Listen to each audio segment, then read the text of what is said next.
Chers auditeurs, je vous souhaite la bienvenue à votre rendez-vous musical Appassionato sur Radio Judaïka 90.2 FM, que vous pouvez également suivre en streaming sur notre site radiojudaïka.be.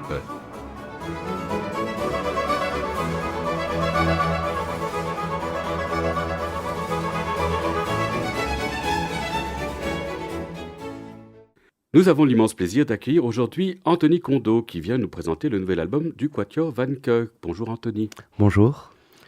Alors je résume le parcours de votre quatuor. Fondé en 2012 à Paris, le Quatuor Van Cuyk se forme auprès des plus grands quatuors dont les Isaïe, Alban Berg et Artemis.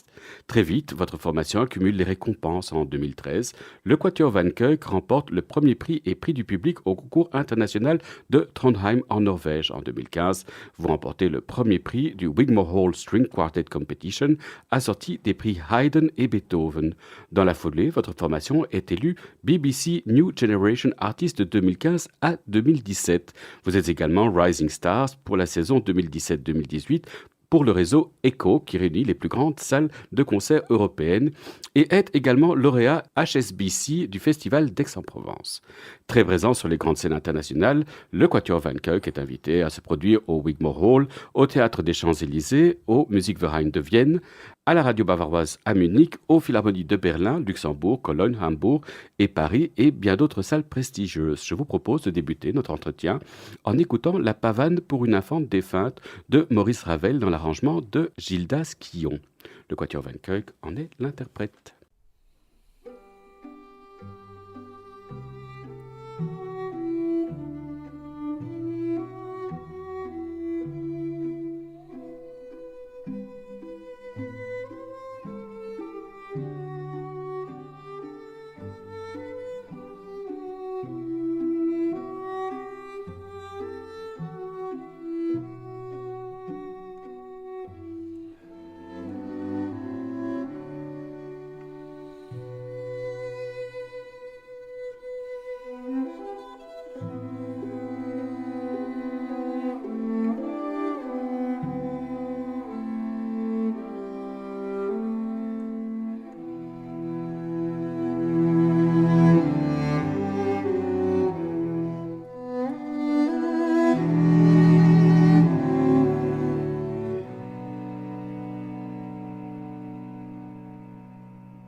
La pavane pour une infante défunte de Maurice Ravel dans l'arrangement de Gildas Guillon, le quatuor Van Cuyk, dont notre invité Anthony Kondo est membre, en était l'interprète.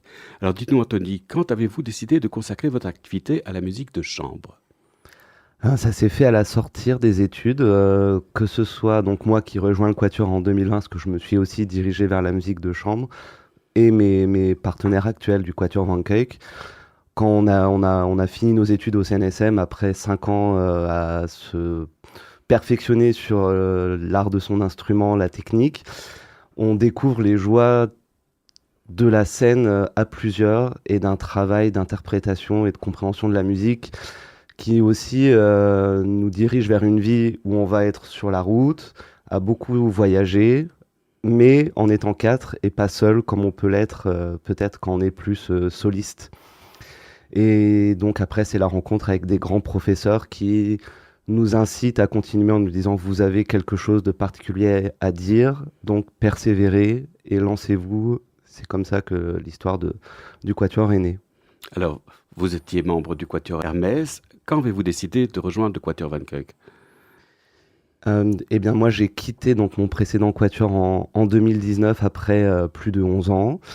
C'est la vie de quatuor fait qu'à un moment donné, j'avais envie aussi de vivre autre chose. Je suis parti à Londres, j'ai fait de l'orchestre et je suis rentré un peu, comment dire, c'était très intéressant, mais bon, l'orchestre ne m'a pas séduit à ce point, donc je suis rentré. Et à ce moment-là, j'ai eu un coup de fil du coup du quatuor Van Cuyk pour me dire qu'il changeait de violoncelliste et si j'étais intéressé pour tenter l'aventure avec eux.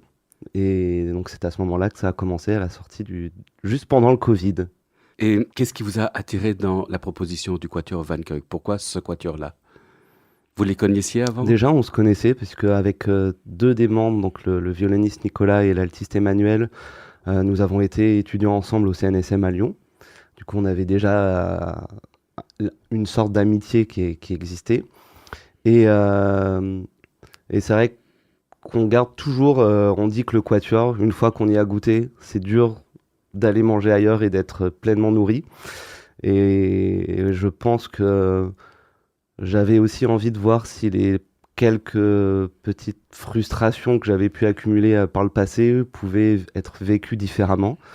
Et, et j'en suis fort heureux puisque, en effet, euh, avoir la chance de pouvoir rejoindre un ensemble de cette qualité après avoir déjà été dans un ensemble de grande qualité, je m'estime très très chanceux et très heureux. Et d'avoir aussi la bonne connexion humaine, parce qu'on s'est senti tout de suite à l'aise dans le travail, à l'aise dans les discussions. Et c'est une deuxième chance aussi pour moi de ne pas faire aussi les erreurs que j'ai pu faire, parce que quand on commence le quatuor, on a quoi, entre 20 et 25 ans, quand on s'y met sérieusement, à faire que ça du matin au soir, à vivre le stress des concours, le stress des premiers gros concerts. Et c'est vrai que parfois on n'est pas trop armé en fait à gérer cette pression. On se retrouve seul vis-à-vis de ça. Donc je l'ai vécu aussi comme une deuxième chance de faire les choses différemment. Et alors, comment se passe le processus d'intégration? Je sais que pour certains quatuors, ils mettent presque des années avant de décider de fixer leur formation avec ces 4 membres-là et que lorsqu'il y a un changement, ça prend beaucoup de temps. Comment ça s'est passé chez vous? C'était plus rapide? Ben, donc je pense qu'ils ont fait quelques différentes auditions. Ça fait partie de leur histoire à eux avant moi, de savoir comment ils ont sélectionné leur nouveau partenaire de jeu. Mais d'après ce que eux m'ont dit, c'est que c'est vrai qu'ils ont tout de suite senti dans la première journée qu'on a fait de travail que les choses étaient très naturelles, très faciles.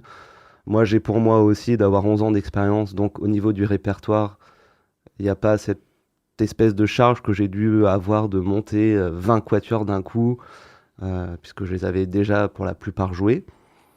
Et après, je pense que c'est aussi comment on vit en voyage. Donc on a les premières tournées, les premiers concerts.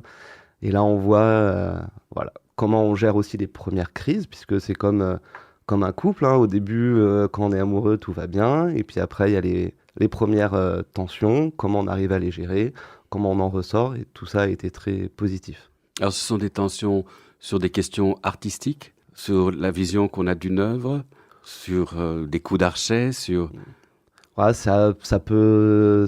Évidemment, on va tellement dans le détail que parfois, oui, on peut rester 1 heure à se dire, bon, est-ce qu'on tire, on pousse, quel doigté, quel phrasé, pour au final quelque chose qui va être si minime que peut-être ça s'entend pas, mais ça joue dans la synergie qu'on peut avoir entre nous. Donc c'est important d'avoir ces débats et d'essayer de les avoir de manière saine.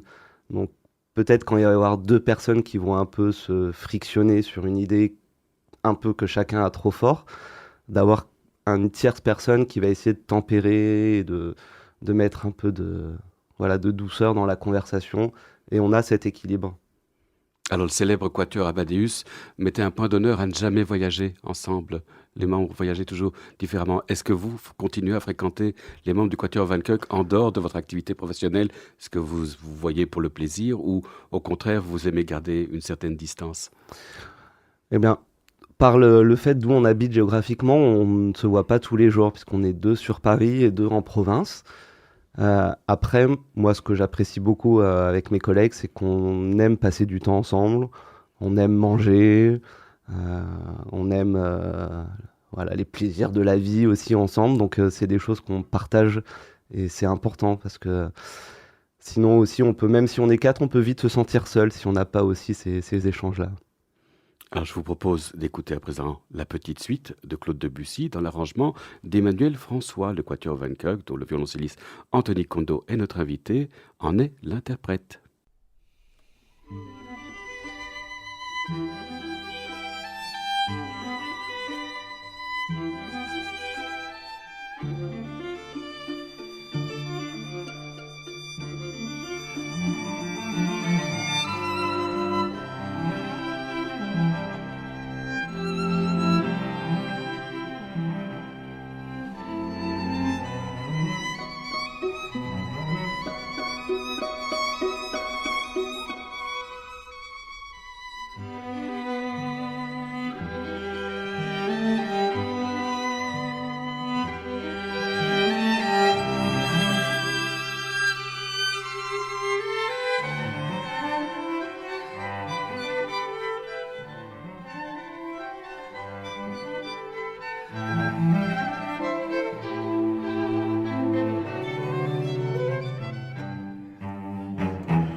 Vous êtes sur Radio Judaïka et vous écoutez Appassionato, votre rendez-vous musical.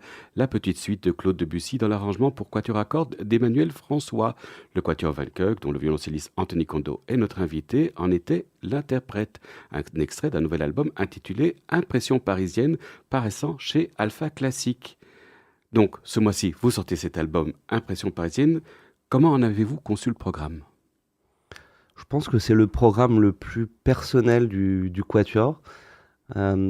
Parce qu'évidemment, le quatuor a fait ses armes auprès des grands classiques, Mozart, après les grands classiques français, donc Ravel, Debussy.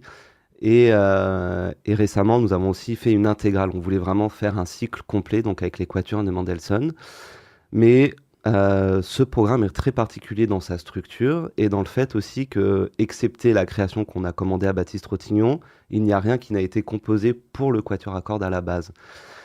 Et donc l'idée est venue d'une certaine forme de manque sur le répertoire, justement le grand répertoire français. Parce qu'on a ces 3 grands quatuors que sont Debussy, Ravel, Fauré.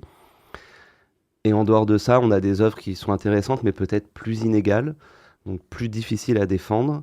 Et on voit Debussy, par exemple, avait noté premier quatuor, mais il n'en a jamais écrit de deuxième.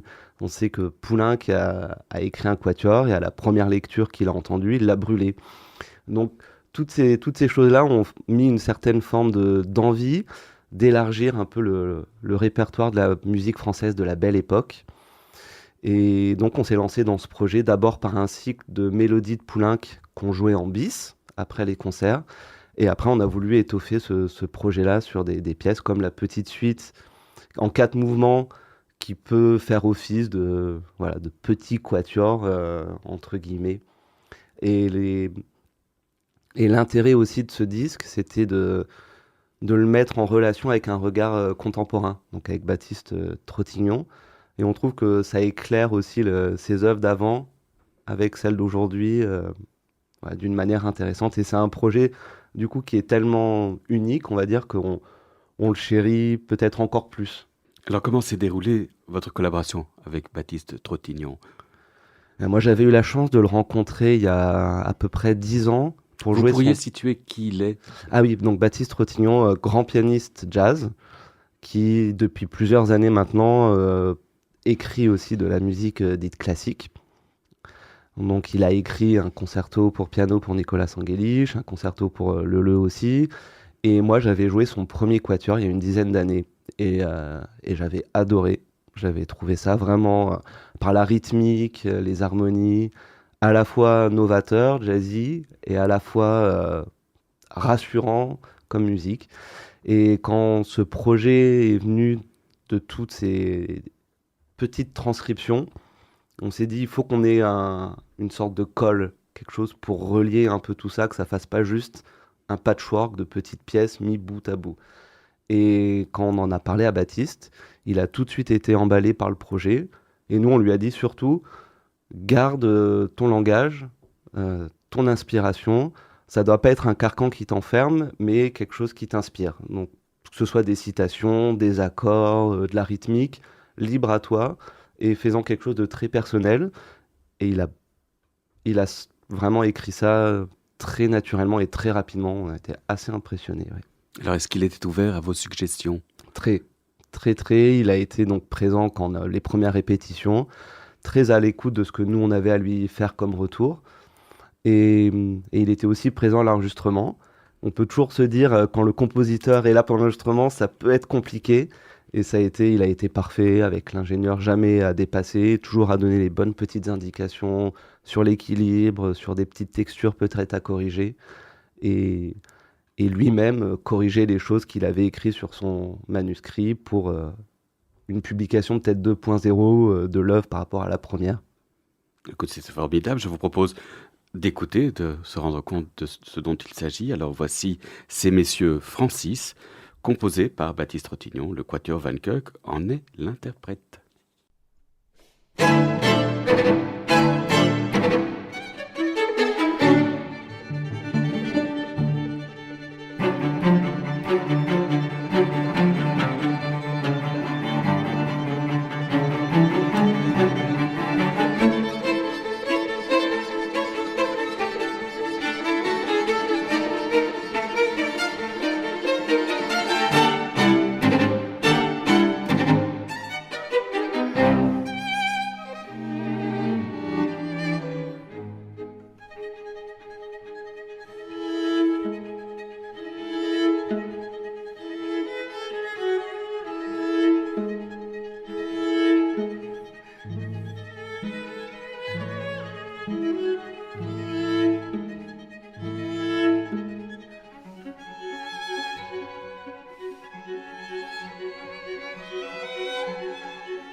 Ces messieurs Francis de Baptiste Trottignon dans l'interprétation du quatuor Van Keuk, un extrait d'un nouvel album intitulé Impression parisienne paraissant chez Alpha.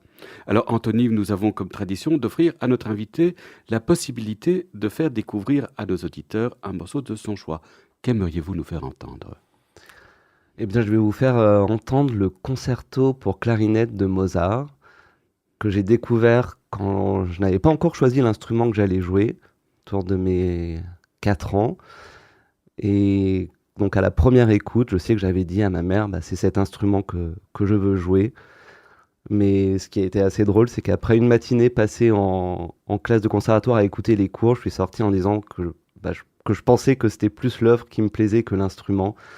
Et bah, le temps a montré que j'ai bien fait de faire du violoncelle, Tout mais à fait. je garde pour cette œuvre beaucoup de tendresse, comme pour son quintet d'ailleurs, qui se ressemble sur le mouvement lent. Alors justement, je vous propose d'écouter le 12e mouvement de ce concerto pour clarinette dans l'interprétation de Pascal Moragues.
Nous venons d'écouter le deuxième mouvement du concerto pour clarinette de Wolfgang Amadeus Mozart. Pascal Moragues était accompagné de l'Orchestre de Bretagne, placé sous la direction de Stéphane Sanderling. Votre émission de musique classique Appassionato touche ainsi à sa fin. Merci beaucoup, Anthony, d'avoir accepté notre invitation. Merci à vous, c'était un plaisir. Merci à Clément Villensen d'avoir assuré la technique de cette émission. N'oubliez pas qu'Appassionato est diffusé sur les ondes et le site de Radio Judaïka les lundis à 13h, les jeudis à 14h et les dimanches à 9h. Merci, chers auditeurs, de nous avoir écoutés. À la semaine prochaine. D'ici là, portez-vous bien.